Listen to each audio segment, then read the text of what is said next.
Les Kinois peuvent compter sur le gouvernement Samalukonde qui, en son sein, a des élus de Kinshasa, un motif de fierté et de satisfaction pour le gouverneur de la ville qui a remercié le président de la République pour la confiance placée aux filles et filles de Kinshasa. Ils ont rassuré au patron de la ville de leur implication pour l'implémentation de sa vision de développement de la capitale de la RDC. C'était au cours d'un dîner d'échange organisé avec les députés nationaux de Kinshasa, ensuite avec ceux du Grand Bandundu.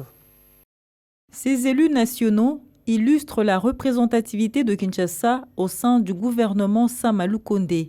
Ils ont été honorés par le gouverneur de la ville au cours de cette rencontre organisée avec tous les députés nationaux de Kinshasa.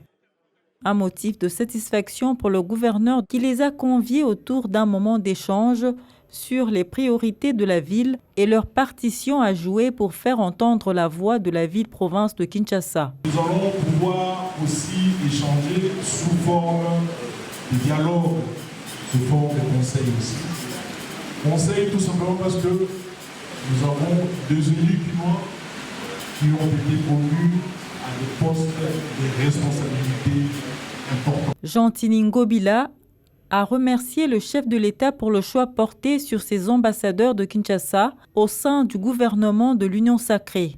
Il s'est agi notamment du député Patrick Mouyaya, nommé ministre de la Communication et Médias et porte-parole du gouvernement. Chérubin Okende, promu au poste de ministre des Transports et Voies de Communication, les députés Tony Mwaba et Godard Motemona, respectivement ministre de l'EPST et vice-ministre des Mines. Une autre élue de Kinshasa, c'est Colette Chomba, rapporteur adjoint à l'Assemblée nationale. Elle a été également honorée. Ces élus promettent leur implication à la sensibilisation de leur base à Kinbo-Peto. De nous présenter ce qui nous représente au niveau de Kinshasa. C'est une très bonne initiative et innovante prise par le gouverneur Jean-Tini Ngobila. Nous avons en profité pour dire qu'ensemble, l'union fait la force. Donc, si les objectifs de Kinshasa concernent le gouverneur, ça nous concerne aussi en tant qu'élus de Kinshasa. Voilà pourquoi nous devons nous mettre tous ensemble pour œuvrer, pour redorer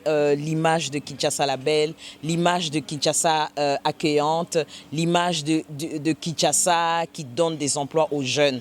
Nous allons nous mettre ensemble, travailler pour relever le défi de Kinshasa. Nous sommes très contents de ça parce qu'en fait, nous devons nous approprier de ces programmes-là. Nous sommes des élus. C'est la rencontre avec les élus du Grand Bandundu, nommés dans le gouvernement dit des Warriors, qui a clôturé cette série des repas d'échange.